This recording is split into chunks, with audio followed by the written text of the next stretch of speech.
Hello, everybody, and welcome into a new edition of the Patriots Beat podcast here on the CLNS Media Podcast Network and on Patriots Press Pass.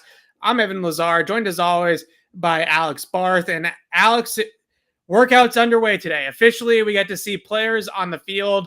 A lot of talk, some interesting Patriots rumors we can go over the last couple of days as well. But the big marquee event, we are pre-gaming. I wish we were literally pre-gaming this, but we are figuratively pre-gaming the workouts that are going to begin here in less than 1 hour. We also got a lot of measurables today for the wide receiver class in particular. That's our main focus is going to be during the show, obviously, for the Patriots and their needs in this draft.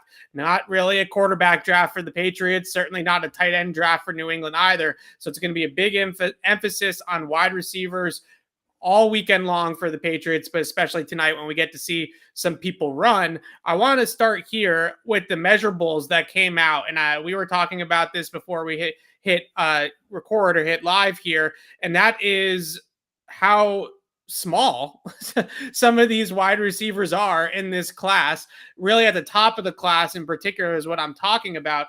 Outside of Drake London and Treylon Burks, this is a pretty marginal class in terms of height, weight, that sort of thing. A bunch of guys coming in under 190 that are going to be interesting to the Patriots.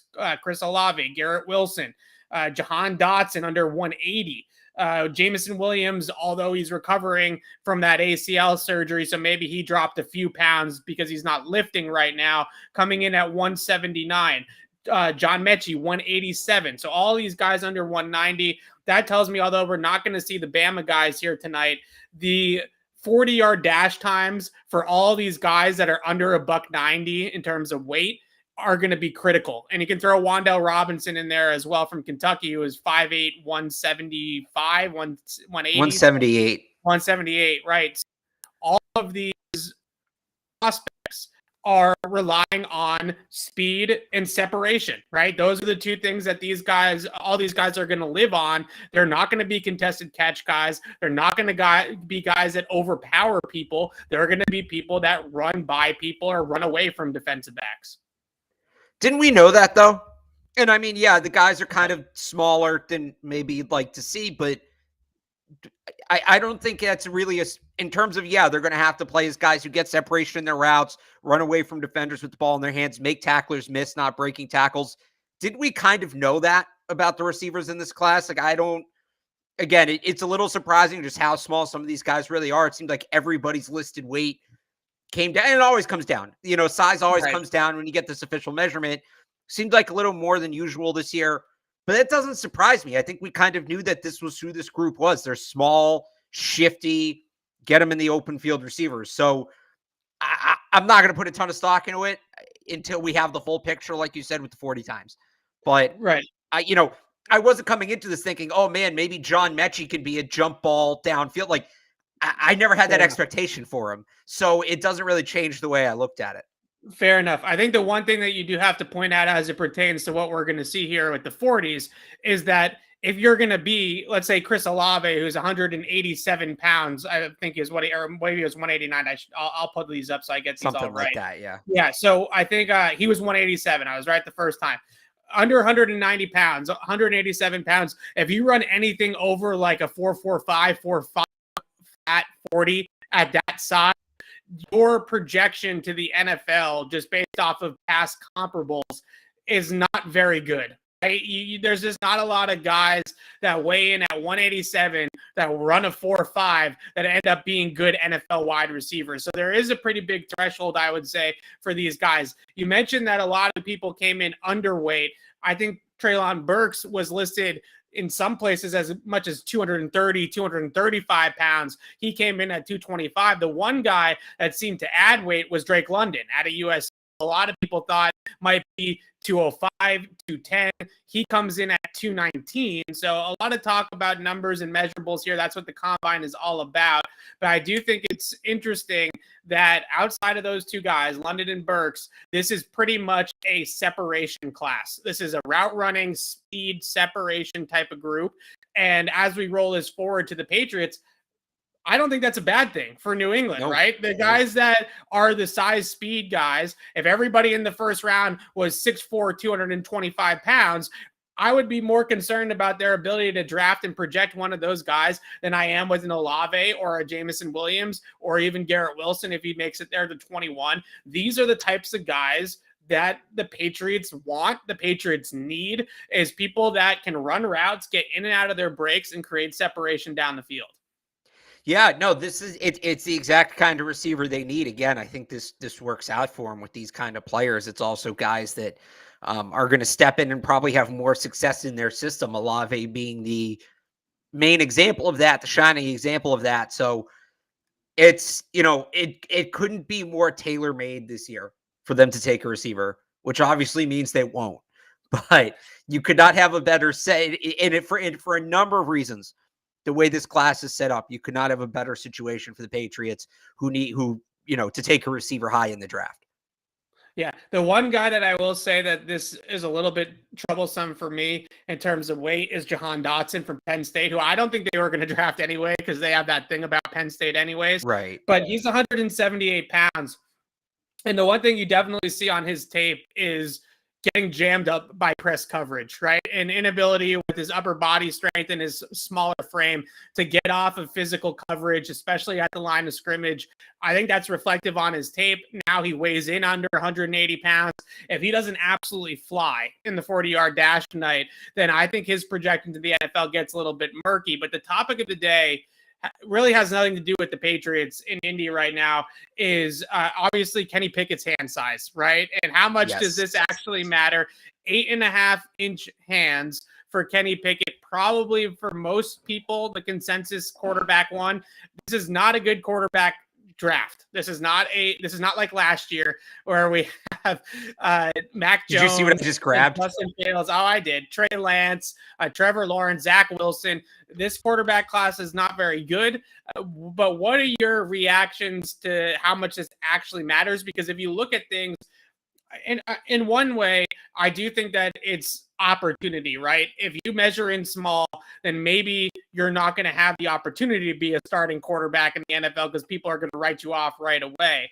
But at the same time, the only guy I think that I saw was under 8.5-inch hands or 8.5 and under that succeeded in the NFL was Michael Vick, who obviously did it with his legs as much as with his arm. So with Kenny Pickett being a pocket passer who is going to survive winning basically with accuracy and mental acumen similar in some ways to Mac Jones, he comes in with 8.5-inch hands and go right ahead and boast about how big your hands are. So Alex. No, just it's not boasting because this is the measurement, right? It's you stretch it out as much as you can.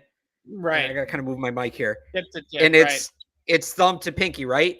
So I have just over 9-inch hands apparently. I have, like, if we do this here, get to the tip. Like I'm right at, I can't do that. I'm like, it's this thumb back here. I'm like right at 9, right? Right. I can't grip football very well, all things considered, an NFL size football. I think the hand thing at times can be overblown. When Burrow came in at 9 and people were freaking out about it, I thought that was a little bit much, but again, the historical precedent, like you mentioned, for a quarterback with 8.5-inch hands, I think it said the tweet, I saw the same tweet you did, the last quarterback with 8.5-inch hands to have success was Michael Vick. So there may have been guys before him. That doesn't make it much better, right? And there's a reason he wears gloves when he plays. It's to get a better grip on the football. There's a number of reasons why that's going to be less realistic in the NFL. You play later into the year, wetter conditions. He struggled this year at the Senior Bowl in that practice that was in the rain. And that's probably part of it. So I'm not saying it means you definitely don't take him, right? I'm not saying it disqualifies him from playing in the NFL, but it is a legitimate concern, especially if you're a team that doesn't have an offensive line. He fumbled 26 times in his college career. That's a significant number, 26 times. You can't have him getting hit because he's going to put the ball on the ground. So that, to me, is the significance of it. Again, I normally think this stuff is overblown with the hands. This is the number is so extreme, though, that I think you do have to consider it a little bit in his evaluation. Yeah, and he was pretty much avoiding measuring his hands up until this point, right? At the Senior Bowl, he wouldn't do it. He was supposedly doing exercises to make to increase his flexibility and make him grow. Oh, I believe it. Now, I think the thing that how this relates to the Patriots. I'm going to need your hand measurement, by the way, at some point. Yeah, somebody said I have 7 inches. I'm not going to make the joke. All right, moving on. We can talk about how this pertains to the Patriots, though, when it comes to quarterbacks. And I tweeted out earlier, you made a good point. Well, they don't need a quarterback in this bad quarterback class, so that's probably a good thing. But the other thing that I would say is that nobody else is going to draft.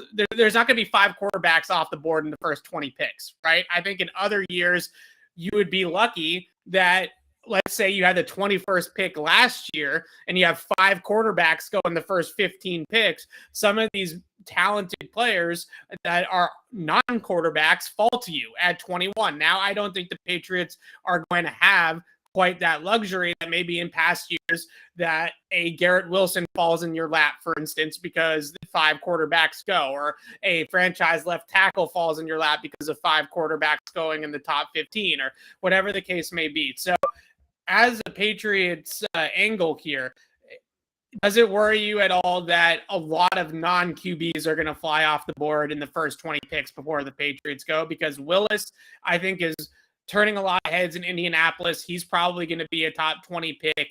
Pickett, I still think, has a chance to be there in the top half of the first round, maybe Corral, but Corral's tape is really up and down. But this is not a good quarterback class, so I don't think that you're going to get anywhere more than 3 if you do get to 3 in the top 20.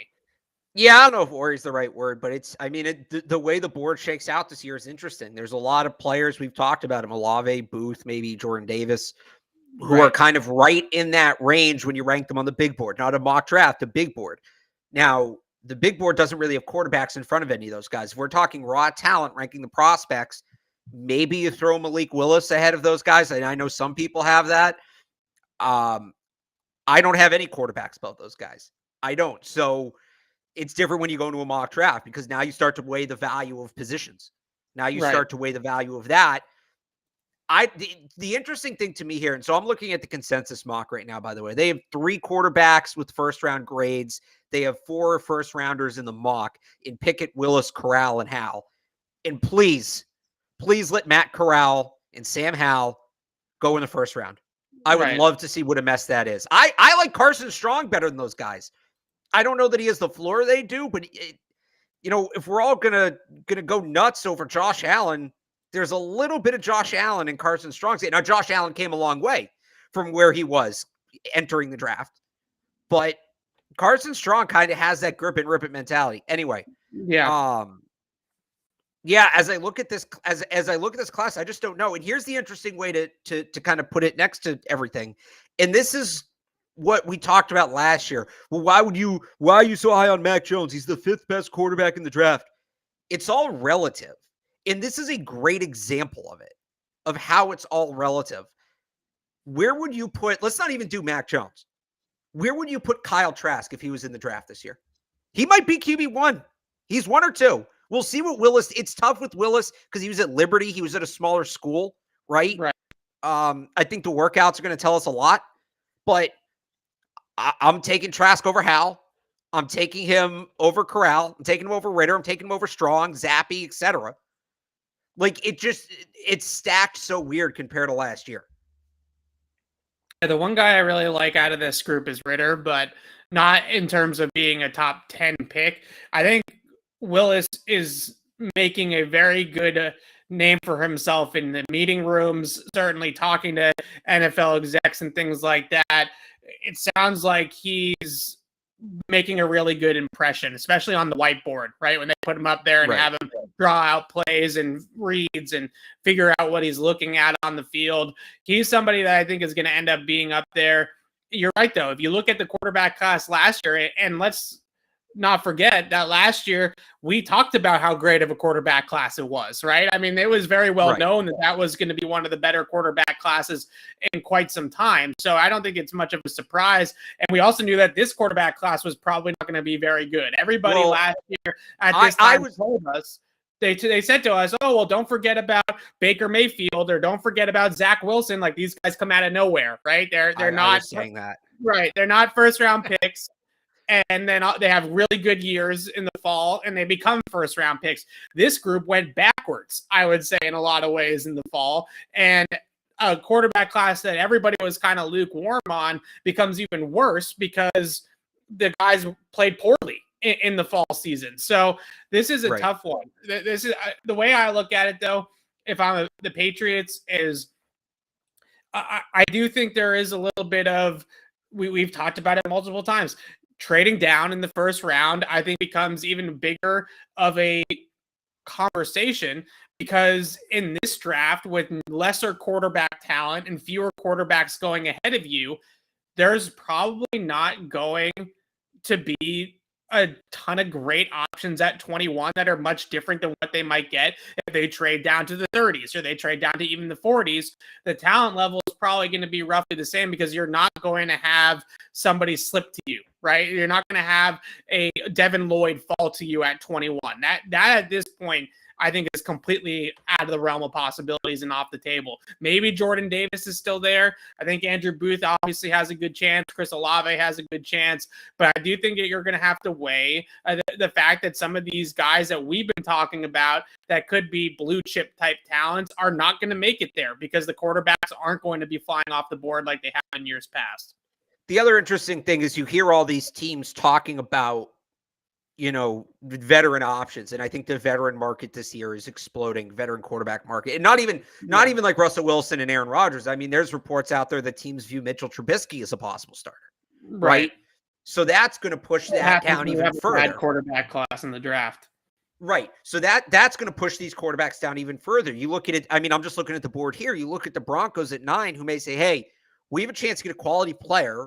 We don't know when we'll be picking in the top 10 again. Let's take, whoever it is. Let's say they take, who are they? They have mocked here. David Ojabo. I think that's a little high for him.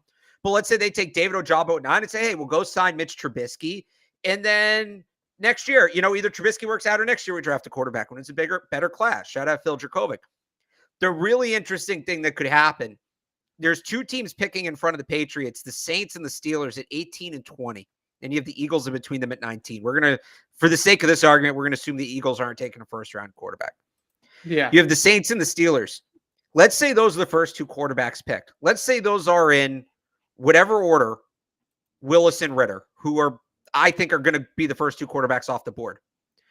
All of a sudden, does one of those teams further down that wants a quarterback? Or maybe a team that picked earlier on in the first round that didn't take a quarterback that maybe wants a double dip? Does the value of that pick shoot up for a team that maybe wants to jump up and get Kenny Pickett or jump up and get Carson Strong, right? So I don't think there's going to be a ton of quarterbacks that go before them. But the flip side of that is I wonder if there could be a situation where the run-on quarterback starts 2 or 3 picks before their pick, and that jacks up the value of that pick, and maybe you get a team getting really desperate. So I think in years past, there's been this run to the quarterbacks, regardless of what the actual feeling is on the draft eligible quarterbacks, to reach on a QB. I actually get the impression that teams are not as eager to reach on quarterbacks as they might have been in past years.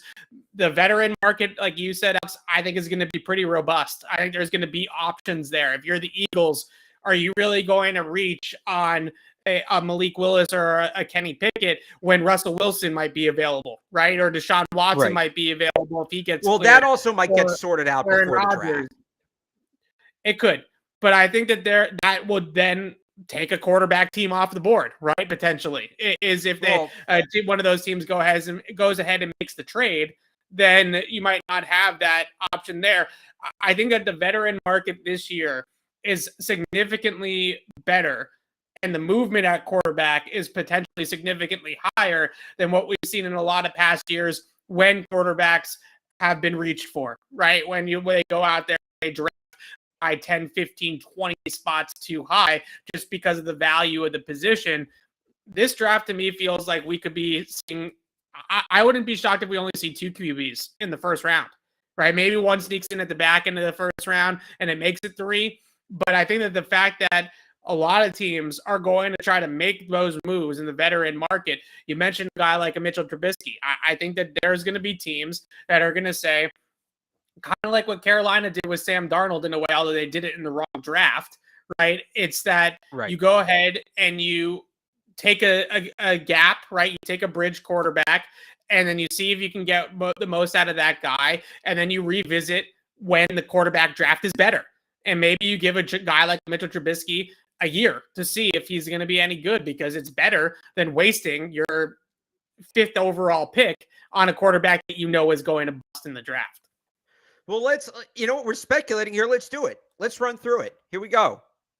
You stop me when you think one of these, or how we're doing this. All right. So Aiden Hutchinson's going, Evan Neal's going, Thibodeau, Hamilton, is it Ekwonu, the tackle from NC State? Very good player. Yes.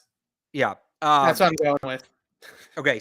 Stingley, Gardner, Right. Karlaftis, Cross, Ojabo. All right. So they have Pickett as 11 on the big board. Yeah. Do we think Kenny Pickett is going 11th? Whatever pick that is. For him, he might. All right. So I just want to see when we get down to 21, how many of these guys are still there. All right. Wilson going. Right. Linderbaum, Burks, Lloyd, London. We still think all these guys are going off the board in this order? I think maybe you could see a guy like Linderbaum fall just because of the positional value of a center. Does he fall beyond 21 though? I don't think so, but I think he might be in the 20 to 25 range. I'm not saying the Patriots are going to draft a center. I'm just saying. Well, no, I'm trying to see, because we're talking about, how much are the quarterbacks going to push players down? How much are the quarterbacks going to push top 20 talent out of the top 20? I don't think a quarterback is pushing Tyler Linderbaum out of the top 20. Okay. Fair enough. Malik Willis. Do we think Malik Willis is for sure off the board before 21? Yeah.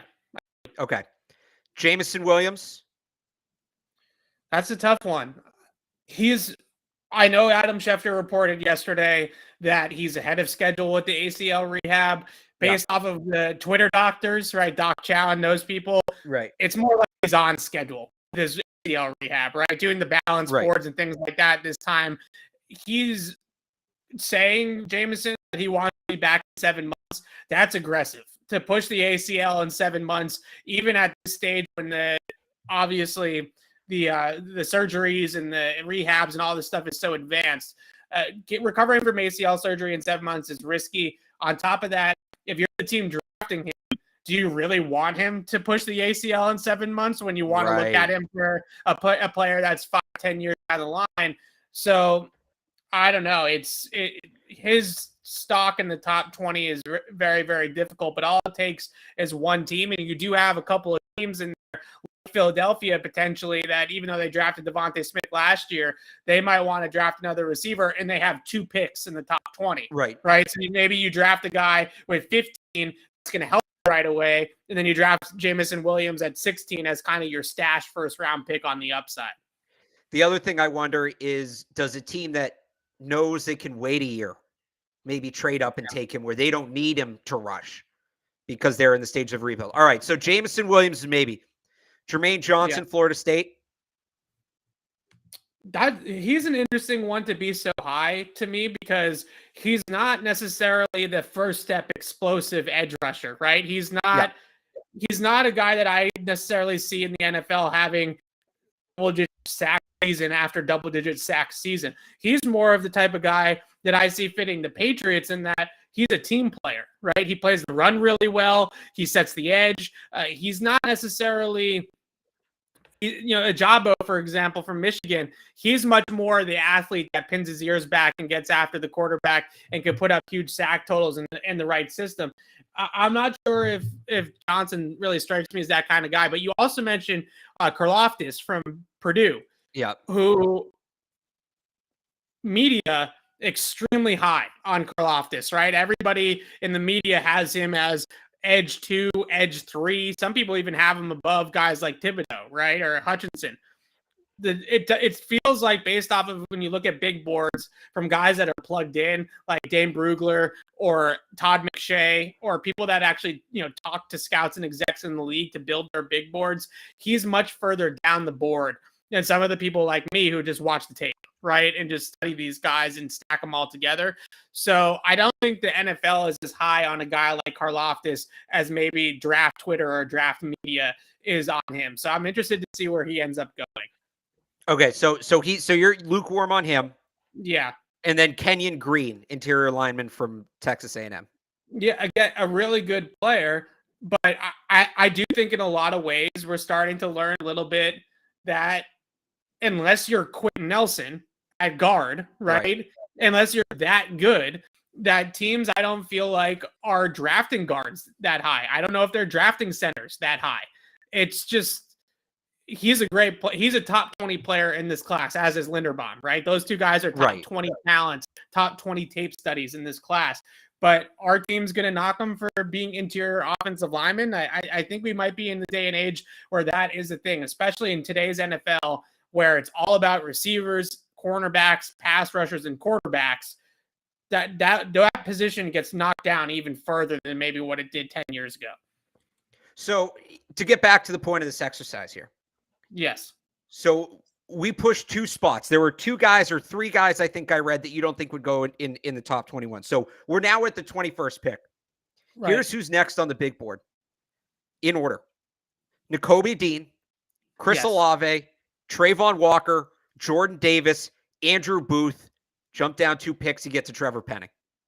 Okay. Those are the names. Those are the names we're talking about for the Patriots. The question is, okay, how much of what we just read holds true, right? Okay, so Malik Willis. We're not sure Malik Willis's consensus top 21. Cross off Nakobe Dean. Kenny Pickett was up there because Kobe Dean's at 21, right? He'd be the next on the list. Okay, cross off Kenny Pickett. Cross off Kenny Pickett. Now there goes Chris Olave. Now Chris Olave's off the board. Who else was there? Jermaine Johnson, you said you weren't sure. Well, there goes Jordan Davis. Kenyon Green, he doesn't go in the top 21. Well, there goes Andrew Booth. So that's essentially, when we have this conversation, I feel like it's a very complicated conversation we have. And I brought this up because somebody a little further back in the chat, it was a good point, said, it feels like people are expecting 40 players to go before the 21st pick. And look, we're all guilty of doing that from time to time. The picks don't exist in a bubble. You can't say, well, I don't think Olave and Davis and this guy all won't be there at 21 because you need to be able to name 20 guys that are going before them or aren't going before them, right? So we just did that exercise in real time, and it was probably a little confusing. I probably could have cleaned it up a little more. I sort of brought that up on the fly. But, I mean, that kind of becomes the game here. If you're focusing on those guys, this isn't to be negative. This is just to kind of, let's put it out there. Let's demonstrate it in practice, right? Yeah. If you want Olave, if you want Jordan Davis, if you want Jameson Williams, that's the game you have to play. It's, okay, well, who on that big board, call it TTR, true talent rating, whose true talent rating is going to put them above where they're supposed to go? That's kind of the game you have to play with all of this. And we just did it, and it feels right on that line. I don't know that I feel any more or less confident about any of those guys making it to 21 than I did before, but that's how razor thin it is this year, and that's how much of a wild card the quarterbacks have become. Yeah, and to relate it back to what's going on tonight, this is why I think for so many of these guys that are actually working out at that wide receiver position, their 40 times are, I think, going to weigh even heavier in a year like this, because if you have one of these guys that doesn't run as fast as what they're projecting him to run, then that will definitely make him out of the top 20. I think Chris Olave is one of those guys. If he ends up coming in at 4.48, 4.49, maybe even 4.5 flat, and he's a lot slower than people thought he was, then that's a concern, right? That would be something that I think would knock him down the board a little bit. You mentioned Trayvon Walker, and I think he's a player that obviously not going tonight. He'll be on Saturday with the linebacker and D-line group. But he's somebody that I think that we should talk about a little bit more for the Patriots at 21. A lot of people are very, very high on Trayvon Walker, like top 10, top 15 talent in this draft, that level of high. And he's the type of player, and I think we talked about this a little bit on Tuesday with him, that is a chess piece in the front seven, a true move him around, do it all chess piece. And you know that Bill Belichick loves to gravitate towards those types of guys.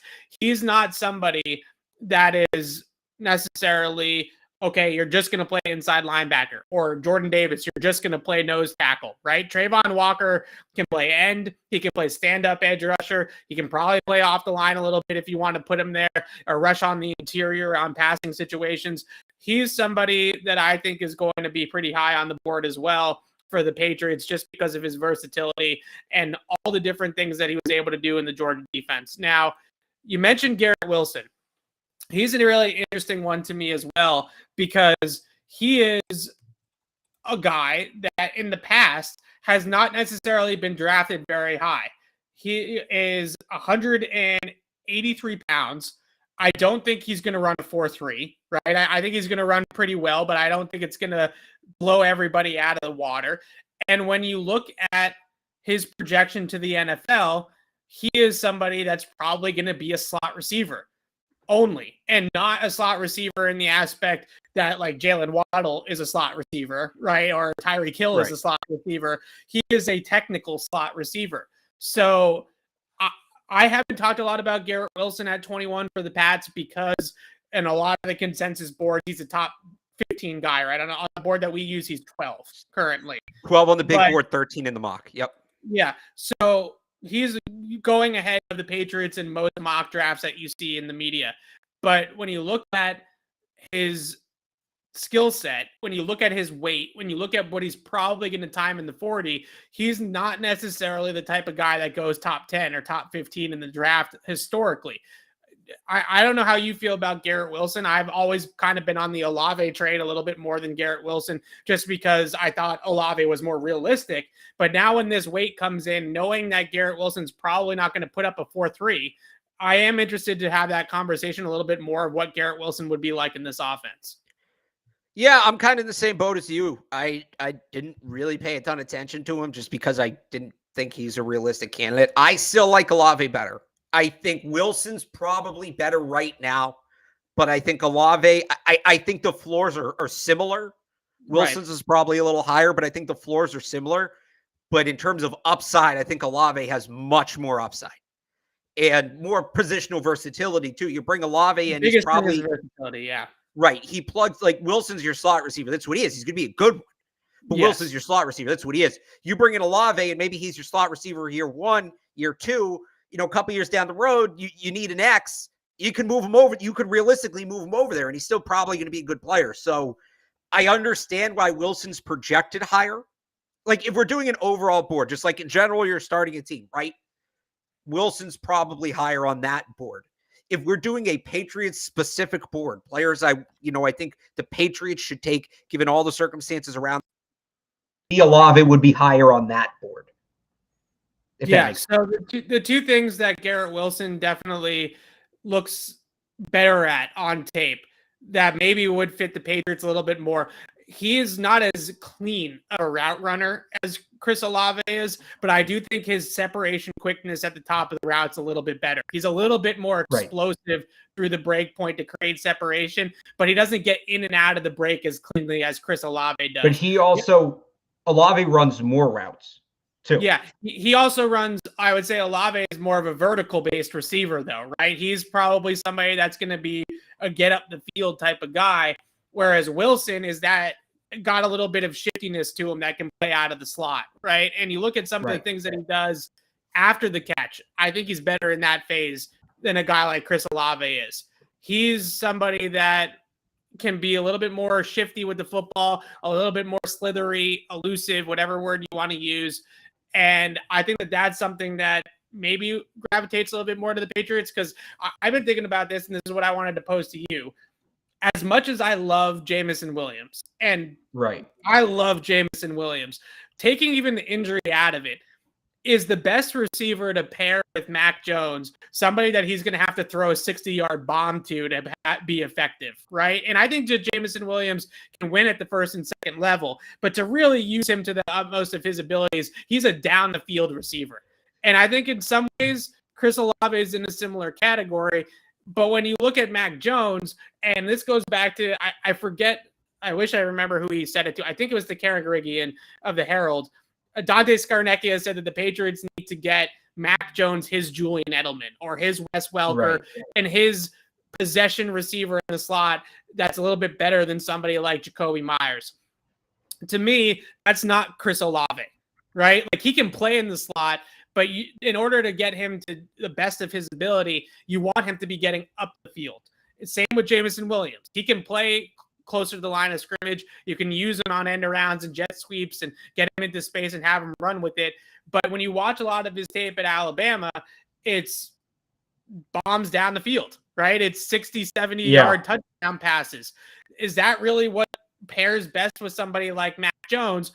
Or does somebody like Garrett Wilson pair better with Mac Jones that can be a safety blanket, be a Julian Edelman, be even like maybe he's more like a Deion Branch or a Troy Brown type, right? Bigger than those guys, I think, a little bit in terms of height. But those are the things that I think are interesting conversations to have if you're the Patriots. Is a down the field vertical receiver really what you want to pair with a guy like Mac Jones?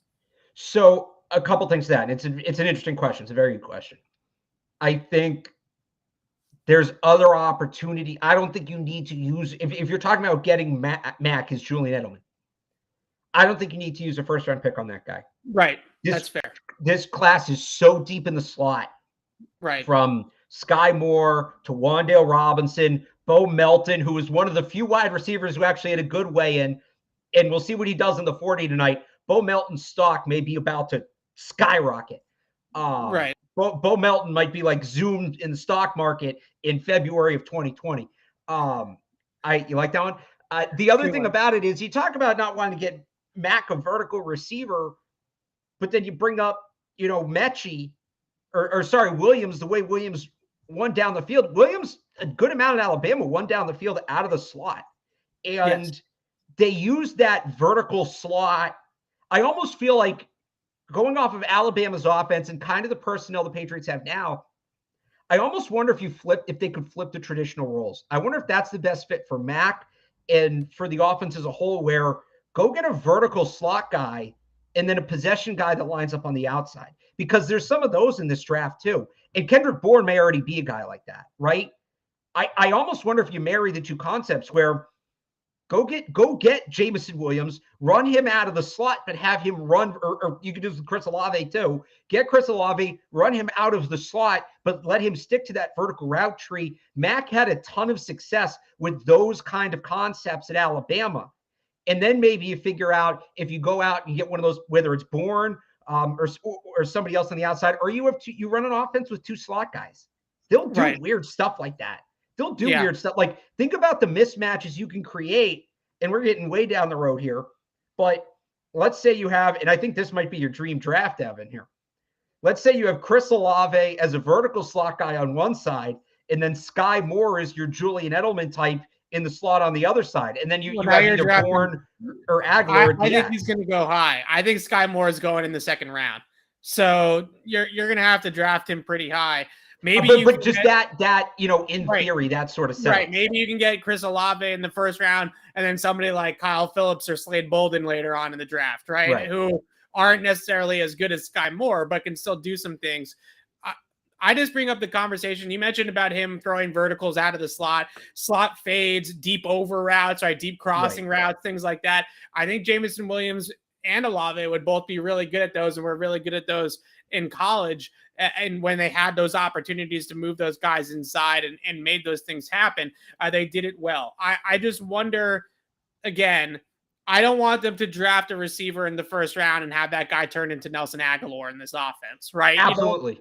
You don't want that dude just on the outside taking coverage and running wind sprints. Like, it's good. There's a place for it.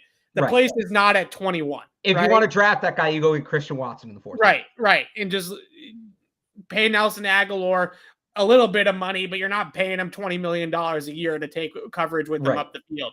So again, I go back to Garrett Wilson being a nice prospect for them in the first round if he slides. You mentioned Skye Moore, who I absolutely loved watching him. I think he's going to be a really good player. He measured in pretty big today out of that group. He was probably the one guy that measured in with some size that people weren't necessarily expecting. He's a bigger dude than people thought. If you want to go day 3, we're talking about your guy, Bo Melton or Slade Bolden or Kyle Phillips or some of those guys that can play inside. I do agree with you that maybe you don't need to go that route at 21. But I find it interesting with Wilson because we haven't talked about him at all. And the way that he measured today, and then you add into that if he only runs in the mid 4.4s, that again, that's not typically the type of guy that you see drafted in the top 10 or top 15. Usually, if you're at that size, you're Jalen Waddle, right? You're running in a 4.2, and that's why you're making up for it. Garrett Wilson's not going to do that, so I'm going to be interesting to see what ends up happening there. So again, go ahead. The one other thing I'd say with those guys, when you talk about it as a fit for Mac, I think the real guy they should get, and I don't know that any of the receivers in this draft, maybe Johan Dotson, but I don't know that any of the receivers in this draft, this is their primary skill set, but there's some that are really good at it. Like if I could paint Mac's perfect X receiver, it's not necessarily the guy's a deep threat, but it's a guy who can get open in the intermediate and then create after the catch. It's a guy who can get open 15 to 20 yards downfield and then make guys miss and turn that into a 40 or 50-yard play. And that, to me, is Jameson Williams. And again, that's not the best element of his game, but he's very, very, very, very good at that. So when I look at those guys too, when I look, you talk about, we don't want to draft an X and just have him be Nelson Aguilar. Williams did a lot of that at Alabama. The tape is there. There's precedent for it. So I would just keep that in mind too. Yeah. My other issue with this, and not to relate everything back to the coaching staff, but this is the talk in Indy, a lot of buzz in Indy about what the heck the Patriots are doing on the offensive coaching staff. When you draft a guy like Jameson Williams, and we had this conversation on Tuesday about Treylon Burks, are you confident in Nick Caley and Joe Judge and Matt Patricia figuring out how to use a guy like that properly, right? And not turning him into Nelson Aguilar, right? And having him unlock a different dimension in this offense. I know Josh McDaniels had his flaws implementing certain guys as well, but that would be my concern is, do they have the coaching infrastructure to use a guy like Jameson Williams a little bit more creatively than just taking the top off the defense, so it is easier for Matt Jones to get him the football? I don't know. I go back to what I said, and that is I want them to draft somebody and then put him into a role that already exists in the offense, because they don't have Bill O'Brien, because they don't have Josh McDaniels, because they don't have a real true offensive coordinator at this point in time. I don't want them to draft a guy that they have to craft a role for, that they have to figure out what to do with. I want them to draft a guy that they already know what to do with. And I think that in that vein, I think Olave fits some of that too. I think Garrett Wilson certainly does. And maybe some of these guys that we're talking about on day 2 and day 3 out of the slot, like the Moores, like the Meltons, like the Goldens, those guys do it well. Maybe not the ceilings that some of these guys at the top of the draft have, but certainly the skill set that reflects the best into the Patriots offense. So I would just flip, and I agree with 100% with what you said. And that's why I'm wary of a guy like Treylon Burks. Although first great YouTube comment we've had in a while. Somebody on Tuesday's video pointed out Burks could maybe fit into the role Josh Gordon had in New England. Yeah. Which is an interesting comment. But yeah, I do agree with everything you just said. I would just flip it on you, though. Do you think it's possible a receiver could be so talented that whatever role they put him in, he's going to be successful? Because if that guy, if anybody fits that bill, it's Jameson Williams. I think Jameson Williams is just so good that whatever they ask him to do, he's going to be able to do it at a high level and produce. He's the only guy in this draft I'd say that about. But Jameson Williams, if he's healthy, knock on wood, I think he's so good that the coaching staff can't screw him up even if they try to. He's unbreakable. I think that's how good he is. Yeah, no, that's a very fair point. I think that that's the type of thing that you look for in the draft in that position, right? You want to draft a guy, and obviously Jameson Williams is not going to be Randy Moss, but Randy Moss was kind of like that. They had never really had anybody even remotely close to Randy Moss's ability to stretch the field vertically. They never really had that element of their offense until Randy Moss got here. But Randy Moss was Randy freaking Moss, and he just did it, right? He just made it happen. He actually, if you listen to a lot of the football lives and documentaries and stuff like that they did from 07 to 09 when Randy Moss was on the team. He taught Bill Belichick and Josh McDaniels in a lot of ways how to use him, right? Randy Moss would have conversations with Bill and say, well, if you're going to have me run a vertical and you want me to run a post, then I'm running right into the safety. So why don't you just have me cut across his face on a deep crossing route instead of a post? And that way there I can avoid the safety in the middle of the field. And they were like, yeah, it sounds like a great idea. Just go ahead and do it. Right. And then Tom Brady ends up throwing like 10 touchdown passes to Randy deep over routes. So those are the types of things that you hope, especially in the first round, is that you get a guy that is so damn talented that it doesn't necessarily matter that the coaching staff doesn't necessarily know how to use him, or that there's a specific role in the offense and how to use him and all those types of things. So yeah, I'm with you on that as well. Other than some of these top guys that we've talked about, Alex, is there anybody tonight out of the wide receiver group that you want to see run that you are hoping is going to help his stock out? Yeah, I'll just a couple guys further down there. We touched on Bo Melton a little bit. Supposedly he's going to run in the 4.3s. I think if he does, given his size and the size of the rest of the class, that could be a big deal. He's certainly somebody who should be on the Patriots radar. The two guys they met with at the Senior Bowl, Romeo Doubs, Christian Watson, are both guys who are going to have a lot of their draft stock predicated on that 40. I'll give you another one too. This is a guy I kind of just started watching. I really wasn't that familiar with him until like last week. Taekwon Thornton from Baylor. He was not on anybody's draft radar until last year. He had a breakout. He'd been playing senior, but he had a breakout year last year. He's a bigger guy, 6'2". He's really good body control on the edge. And I think what changed for him is they really just used him on the boundary and kind of threw him 50-50 balls. They started throwing him the ball over the middle of the field this year, and he knows how to use his size to pick up yards after the catch. Very much a developmental prospect. I'm not saying he's going to go, first round. I think he's a day 3 guy, but I talk about that guy. Okay, who can get open in the intermediate and create after the catch? Well, Thornton kind of looks like he might be able to be that guy. Now let's see what he runs though, because his speed looked inconsistent. Like every game you watch, he looks like he's running at a different speed. So I don't know if you've watched him at all. He's just a guy I kind of picked up late and I've been interested in. So want to see what he runs. And I do want to bring up one quarterback for tonight, because when the Patriots play, I'm sticking to this take because this would be a great victory lap if I'm right.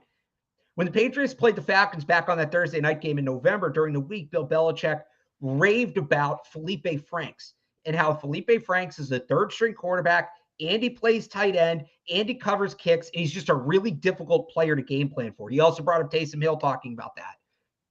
Does Bill want a Taysom Hill? Now that Tom Brady's not in the picture, it becomes a little bit more realistic. And so who in this draft could that be? Well, I thought it was going to be Will Levis. He's going back to school, the quarterback from Kentucky. But Kent State's quarterback, Dustin Crum, 6'2", 210. He ran for double-digit rushing touchdowns this year. I think it was 12. It's just really, really good, really electric with the ball in his hands. He's a bigger guy, too. And look, they've had success with Kent State gadget players. Yeah, I can think of at least one off the top of my head. So I don't I'm not saying they should go out and draft Dustin Crum. What I'm saying is he's probably the closest thing to a Taysom Hill there is in this draft. Seeing how well he moves at the combine kind of helps with that evaluation. So if the Patriots are even considering going down that road, I would think Crum would be the guy they're looking at, and tonight would have a large say in, well, are we going to keep pursuing this, or is he not the guy we think he is? Yeah, the Kent State quarterback, right? I mean, can't rule it out. The one guy I did want to talk about, I mentioned him briefly earlier. We haven't really talked too much about Kyle Phillips, who went to UCLA, played in Chip Kelly's offense at UCLA. They used him basically like he was a Wes Welker, Julian Edelman clone there in LA. When I watched his tape, I didn't necessarily see a dynamic route runner, right? I saw somebody that knows how to run routes, super, super crafty, does a great job throwing fakes and jabs and things like that, that get people off balance and, be able to create separation and things like that, but not a run away from you type of guy, and not necessarily the high-end explosive athlete that I would hope that the Patriots would necessarily go for. But maybe he proves me wrong, and maybe he works out really, really well, and I have to do another study of his tape and kind of go back and see what maybe I missed out time there. But when I look at his ability to separate at the second and third levels, average, his separation quickness average, but he does have a crafty, heady route running ability about him. And you can't rule out the UCLA connection. I do think that there's something to be said for that for a while until Chip Kelly moves on from UCLA. I think the Patriots are going to have a connection to that program, and that's going to be a friend of Bill that might gravitate towards in terms of draft picks. There's that story, I believe it's also in the Herald, about how Bill Belichick ran into Kyle Phillips in the hallways at UCLA or something like that. But that's exactly the type of guy that I think that they could look at maybe fourth round, right? I don't think that he's a top 100 talent in this draft, but maybe he is there in the fourth round, end of the third, someplace around there. That I think will be an interesting name to watch out for. So Kyle Phillips from UCLA, that's someone I think the Patriots will have their eyes on tonight as well. And we will then turn the page tomorrow to probably the position group that matters least in terms of how they actually work out at the combine, but certainly an area of need at offensive line for the Patriots and offensive tackle in particular. Those guys will work out tomorrow night on NFL Network 4 to 11, I think, again. And we'll see some potential left tackle options there for the Patriots. I would add it's running backs tomorrow too, and that one is significant. And somebody in the chat did just bring up automatic for drafting a running back. It feels like, because that's the one position that they really feel dead set on constantly keeping stocked, right? No matter what happens. And you look at a guy like Damian Harris, who's entering year 3 now for Harris, 19 draft, right? So year 3, he's only under contract for 2 more seasons. This is what they do, right? They keep that position stocked better than maybe any other spot on their depth chart. So running back, you're right. You can't totally sleep on them taking. Actually, no. Back. Harris is entering contract year. See, year 4 already, 19, 20. No, because he came in 19, and then with Cam, and then Mac last year. So no, I think it's, and look, you kind of make fun of them for that. They like keeping it stocked. Mr. Running backs don't matter. I think that's exactly how you should handle the running back. I don't mind when they take Ramondre Stevenson in the 4th round or Damian Harris in the 3rd round. I just didn't like the shelf. That's all. I think between Damian Harris being in a contract year, and then not having a 3rd down back on the roster right now because James White and Brandon Bolden are both pending free agents. They're both also over 30. It's a big year. It's a big year for the and don't give me they can take somebody and plug them in. They missed James White badly last year. No, James really missed him. Pass catching is different, right? When you bring the pass catching element into it, or different here, and why they are not going to re-sign Damian Harris. I would be shocked if they give Damian Harris a contract extension. I agree with you. So Ramondre Stevenson's probably going to be the 1A at that point, but that means they need a 1B, right? And whether that's a rookie, most likely is not going to contribute. I know we said the same thing about Ramondre Stevenson, and we were wrong on that. Ramondre Stevenson had proved us wrong and ended up playing as a rookie, but is the Lightning going to strike twice in 2 years, and they're going to draft another rookie that's going to contribute right away? Talking about next year, right? When Damian Harris leaves, are they going to move on to a rookie running back to back up Ramondre Stevenson? Well, who knows? Now you're talking about them drafting 2 running backs. I'm talking Evan about Lazar. Evan Lazar, mark the date and time. Evan Lazar campaigning for the Patriots to double dip at running back in the NFL draft. No, it kills me. But you can't. It just kills me in this draft in particular. I know they're going to trade down. I know they're going to get more picks. But when you only have 6 picks to take another running back with a high priority pick, like they take a running back in the 6th round, that's fine. Right, but don't use one of your first 4 picks on a running back. Let me ask you this. You just admitted the pass catching back is a very important role. It's an important role, absolutely. Is it one of their 6 biggest needs? I think it might be 6. Wide receiver, tackle. Yeah. Every position on defense. Wide receiver, tackle, corner, linebacker. Those are the big 4. We all agree with that. Right. I think linebacker, I think a defensive line is ahead of running back. I think they need another impact player on the D-line, ideally. So it might be 6 still. It might be 6. I would go free safety, then running back, then defensive line. Yeah. Defensive line does feel like the position that they might be on, just as they have so many guys coming back that are under contract. Even if you're not super high on Dietrich Wise or Devon Godshaw, all those guys are coming back. So they've also got, remember, Byron Cowart didn't play last year, and he's coming back. Right. I'm like a sneaky fan of his. They got guys on the roster at that spot. Pass catching running back. Yeah. So there's an argument for it being top 6 with 6 picks. So the other thing is the defensive line. Behind, Alex. This is a take you can get behind right here. I said that the other day. No, but seriously. I don't hate it. Especially the way that he was a running back most of his career. Yeah, especially the way that he measured in today, right? I think that there is a chance that teams might not view him as a true wide receiver, right? He might be somebody that's going to have to do some things out of the backfield. That's going to have to Ty Montgomery, that kind of guy. Yes, exactly. Yeah. No, I want, if they draft Wan'Dale Robinson, turn him into that third down back, and then you line him up in the slot on occasion. Great. That would be a great pick. That would be, I mean, if they do that, Matt Groh wins executive of the if they do that, though, that would be, it's a little more forward thinking than they've been in the draft in recent years, but I think that would be a great move. It's a tough one. It's a tough balancing act because they do have immediate needs right now that they need to fill, right? And they do have a desperate need, specifically, I would say at linebacker, but also at receiver, just for high-end talent at that spot. But with Juwan Bentley and Dante Hightower as free agents, they might just need bodies at linebacker. Like it might just be that simple that they need starting caliber bodies at that spot. You also look what might end up happening at cornerback with J.C. Jackson. Those are things that, are probably higher priorities than, let's say, left tackle or running back.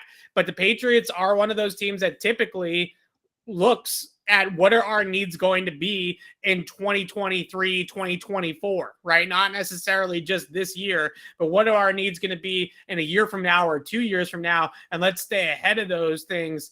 They might look at running back and tackle as one of those two things that, we might have other positions that we need to fill immediately, but those positions we can't sleep on completely because we are not going to have Isaiah Wynn on this team next year. We're not going to have James White on this team, and they're going to have to be able to figure those things out. Can we answer one more question here before we wrap it up? Because I just think it's a hilarious question to ask at this point. Projected UDFAs? Oh, my goodness. Slade Bolden's not going to be a UDFA. He's not. He's going probably 5th, 6th round. Yeah. I'm trying to find you go. You want to go first? I got to find this stat. If we're going, we got to go all the way down. All right, we got to go. No, I have a guy. I just want to find the stat that makes my point. Okay, I got it. You don't have anybody, do you? I don't know if I can go deep enough to go to UDFAs yet.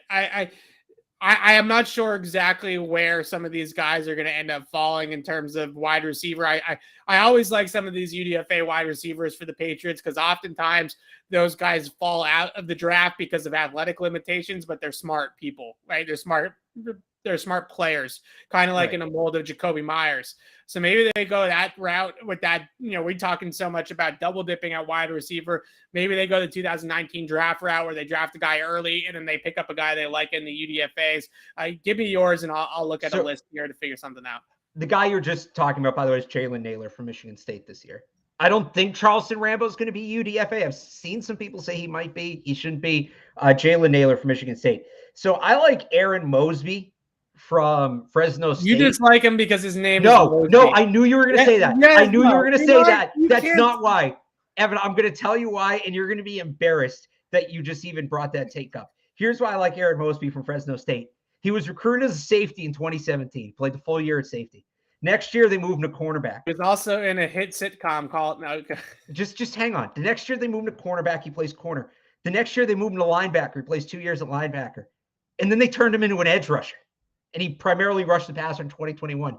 This guy has played a full season at every level of the defense at Fresno State. How is Bill not going to be all over that guy?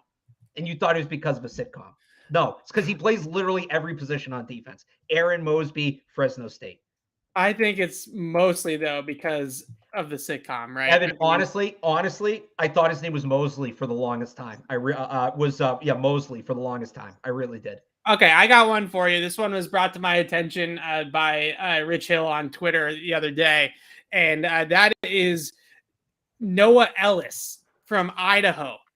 You talk about late nose tackles, right? Guys that... Oh, I love this. the guys that are just going to take up space, not difference makers necessarily, but he was an East-West Shrine Bowl guy. He's somebody that is kind of like your guy, Mark Hall from Kentucky, right? McCall, yep. Yeah, just 400 pounds. You're going to stick him in the middle of the defensive line. Had really good production at Idaho. I don't think he's going to get drafted necessarily because he's obviously not the greatest of athletes with the type of frame that he has. But I'm interested to see this guy, and I think maybe he can make an NFL roster. There you go. Noah Ellis. Great job asking about UDFAs during the combine when we don't even know what the board looks like. That's awesome. That's great. So, that's what, like, the people who watch this show get what this show is. That's exactly what this show is. And then, of course, you brought up a guy named Mosby. So there we go. Evan, that really has absolutely nothing to do with it. I promise you. He plays at all four levels of the defense. Okay, just really quickly, Noah Ellis, 6'4", 347 pounds is what he measured in at the Shrine Bowl. So that's sign me up. Just stick that guy on the nose and see what happens.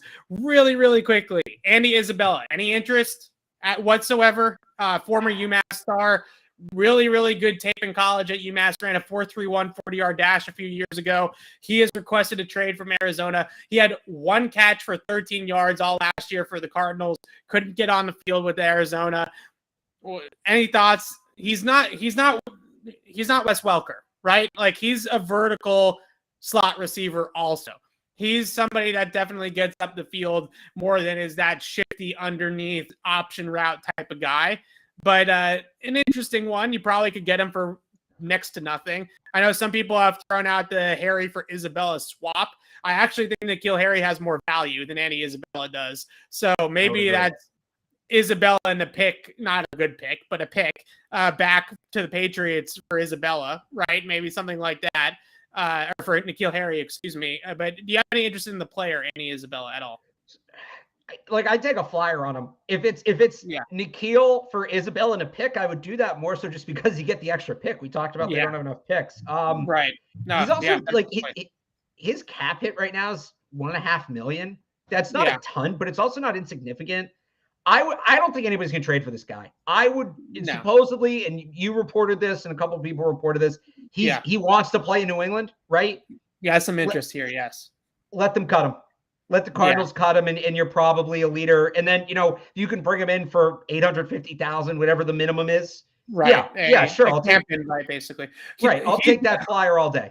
I understand that we hate N'Keal Harry here. I understand that he definitely has more value than Andy Isabella. Yeah. Like, let's stop it. Andy Isabella has had one catch all out of here. And here's the difference. One catch. If you're another team looking at these guys as potential trade targets, N'Keal Harry is a guy who is playing out of system. Like, I'm another team looking at N'Keal Harry and saying, well, they're asking him to do things that aren't his strengths. I'll trade for him and ask him to do what his strengths are, and he might be better.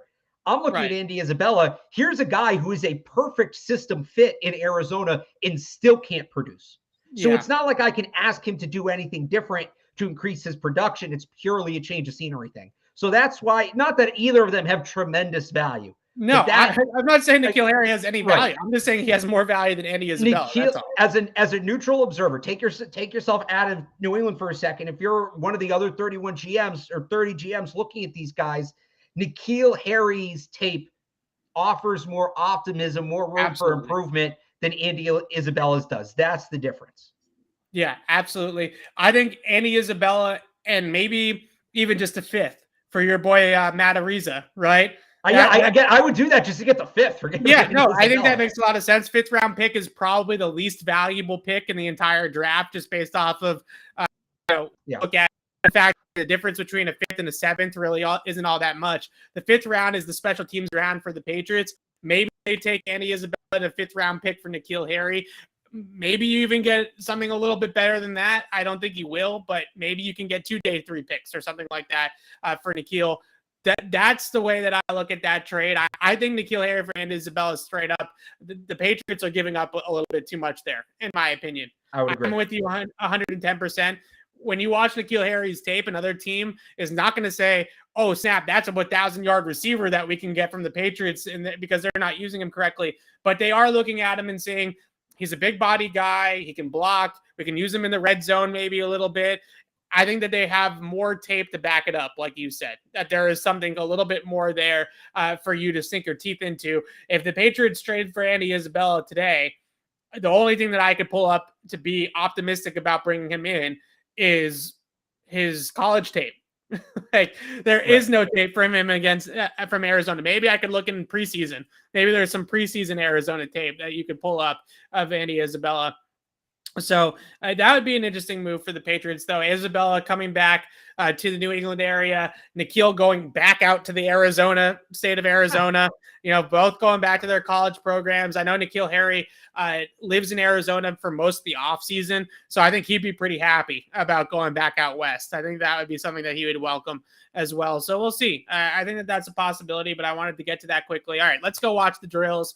Go watch the combine. Alex and I will be back on tomorrow. We will recap what we see tonight out of the wide receivers. We'll also talk about offensive line and running backs, apparently, too, where you're talking me into the freaking running backs. Come on. You know it's important. You admit it's important.